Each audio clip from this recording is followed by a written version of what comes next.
কেবল ফিলিস্তিনিদের জন্য চরম বিতর্কিত ও বৈষম্যমূলক মৃত্যুদণ্ড আইন পাশ করেছে ইসরায়েল। ৩০ মার্চ ইসরায়েলি পার্লামেন্ট নেসেটে পাশ হওয়া এই আইনের মাধ্যমে ফিলিস্তিনিদের জন্য মৃত্যুদণ্ডকে একটি স্বয়ংক্রিয় সাজা হিসেবে নির্ধারণ করা হয়েছে। এই বিষয়ক বিলটি পার্লামেন্টে ৬২ থেকে ৪৮ ভোটে পাশ হয়। প্রধানমন্ত্রী বেনিয়ামিন নেতানিয়াহু ও কট্টর ইহুদিবাদী দলগুলোর পার্লামেন্ট মেম্বাররা এই বিলের পক্ষে ভোট দেন। ভোটাভুটির আগে এই আইনের প্রতি সমর্থন জানিয়ে ফাঁসির দড়ির আকৃতির একটি ল্যাপেল পিন পড়েছিলেন ইসরায়েলের কট্টর ডানপন্থী জাতীয় নিরাপত্তা মন্ত্রী বেন গভির। ভোটের পর সামাজিক যোগাযোগ মাধ্যম এক্সে ব্যাপক উচ্ছ্বাস জানিয়ে তিনি লেখেন, আমরা ইতিহাস করেছি, বাস্তবায়ন করেছি প্রতিশ্রুতি। শুধু তাই নয়, আইনটি পাশের পর পার্লামেন্ট কক্ষেই শ্যাম্পেন নিয়ে উদযাপনে মেতে ওঠেন এই কট্টর ইহুদিবাদী। এএফপি, আল জাজিরা সহ বিভিন্ন সংবাদ মাধ্যমের খবরে বলা হয়, আইনটি মূলত অধিকৃত পশ্চিম তীরের ফিলিস্তিনিদের লক্ষ্য করে পাশ হয়েছে। আইন অনুসারে ইসরায়েলের সামরিক আদালত কোনো ফিলিস্তিনিকে সন্ত্রাসবাদী কর্মকাণ্ডের মাধ্যমে হত্যার জন্য দোষী সাব্যস্ত করলে তার সাজা হবে সরাসরি মৃত্যুদণ্ড।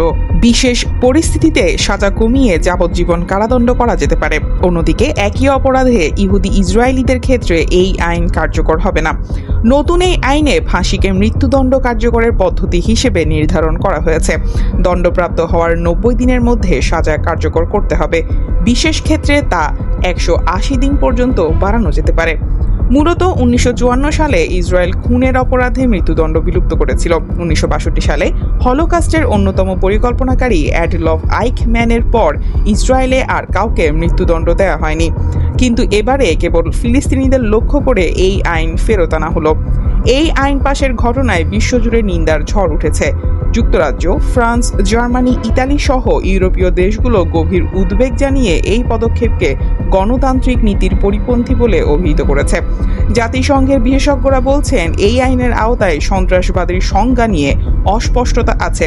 এতে নিরীহ ফিলিস্তিনিদের ওপর এটি অপব্যবহারের গুরুতর ঝুঁকি রয়েছে।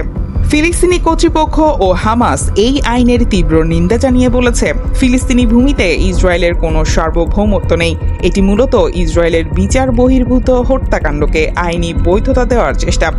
অন্যদিকে যুক্তরাষ্ট্র বলেছে, সন্ত্রাসবাদের দায়ে দোষী ব্যক্তিদের জন্য নিজস্ব আইন ও শাস্তি নির্ধারণে ইসরায়েলের সার্বভৌম অধিকার রয়েছে এবং সেটিকে তারা সম্মান করে।